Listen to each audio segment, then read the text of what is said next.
KZ, if Booker's back, what does it mean? You look very happy over there. Look, big Yeah. smile on his face. Thanks for having me.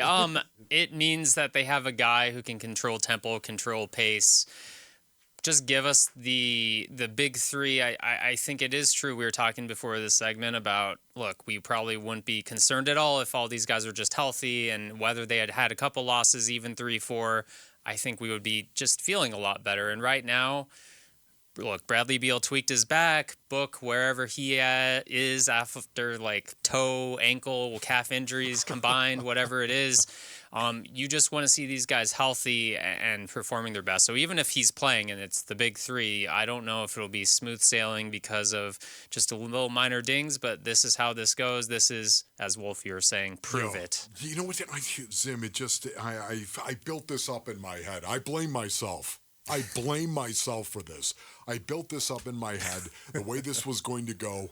I don't know if you could have a worse start for the Phoenix Suns right now in terms of expectations and what I thought was going to be the case. We can't even get the big three out of the floor to see them play together yet. So, anyways, I had to calm down and just say, you know what? What do you say we just adopt a prove-it mentality? Is there anything wrong with that, Zim? No, there's nothing wrong with it. I think there is value in what we've had so far. I mean, this past game, if we're going to pull positives from a game where they hit 2 field goals in the fourth quarter, the bench played really well. I mean, Jordan Goodwin did things. Drew Eubanks had probably his best game. They're finding things, and as Drew Eubanks said afterwards, like, people were coming into this system from all different systems all over the NBA. Like, I think there is truth to, like, being patient and learning each other. And it is very hard to learn each other when you're forced into these roles that you shouldn't be doing. Like, if this team's healthy and the stars are in their place, then you don't put too much on Grayson Allen. You let him do the little things more. You don't put too much on Eric Gordon. You don't put too much on Jordan Goodwin. So I just think from that perspective, if we make a comparison to the Diamondbacks, like once Paul Sewald got in there as the closer, it helped people find roles, and I just think there's some truth to the stars being in their places, and then the role players will settle in there. Well, you know what, KZ, it's also your role players can help you get into a position to win basketball games, but generally speaking, your frontline players have to close out games in winning time, and that has been the issue for the Suns lately, or so far this season, especially in the fourth quarter. It's happened now 4 times where they had a game, basically, they were in control of a game through 3 quarters, and they let it slip away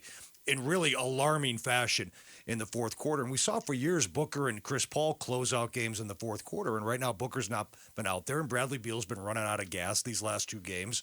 And it's tough to ask your role players to hit those big shots in high-leverage moments. It can happen.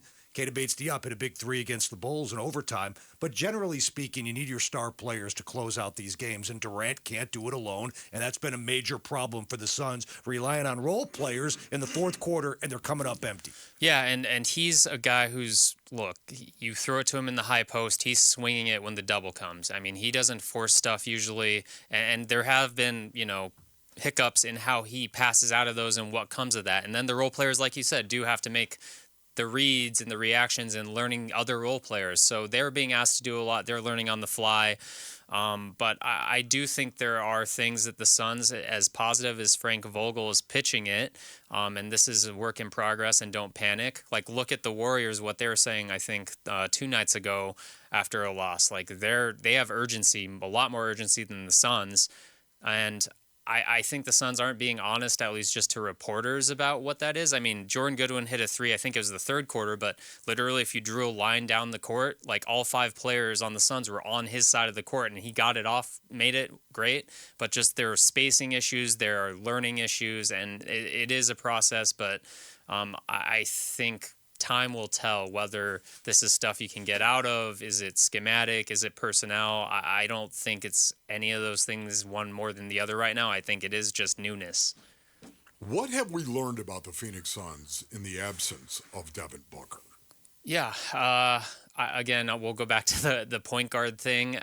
someone needs to dictate pace. I maybe am old school in that thought where there's just and Katie kind of mentioned it, like they're rushing things sometimes. They just need to slow down, space, get in the right spots.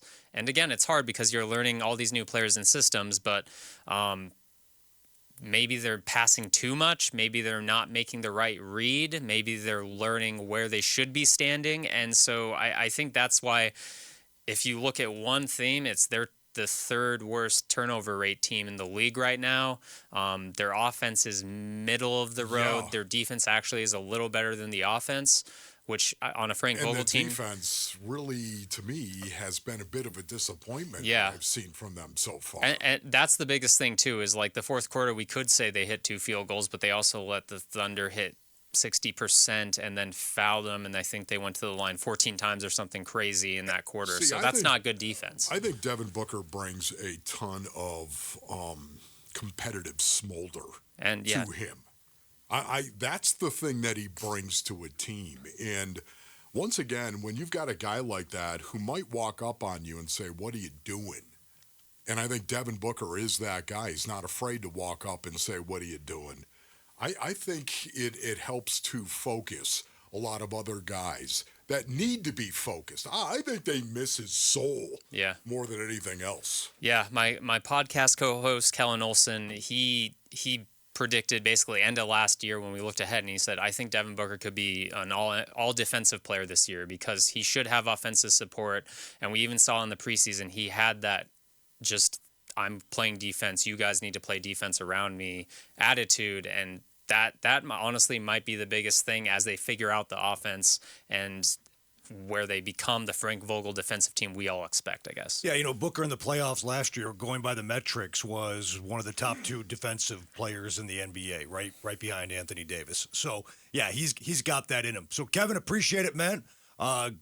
Good luck if you're out there tomorrow. Hopefully we'll see a better fourth quarter because it's once it's disappointing, twice it's a problem, 3 it's a trend. 4 times Wolf, it's a 5-alarm fire, these fourth quarters, and that's where we're at right now with the Phoenix Suns. All right, Thanks, Kevin, Sam. appreciate the thanks. time, man. All right.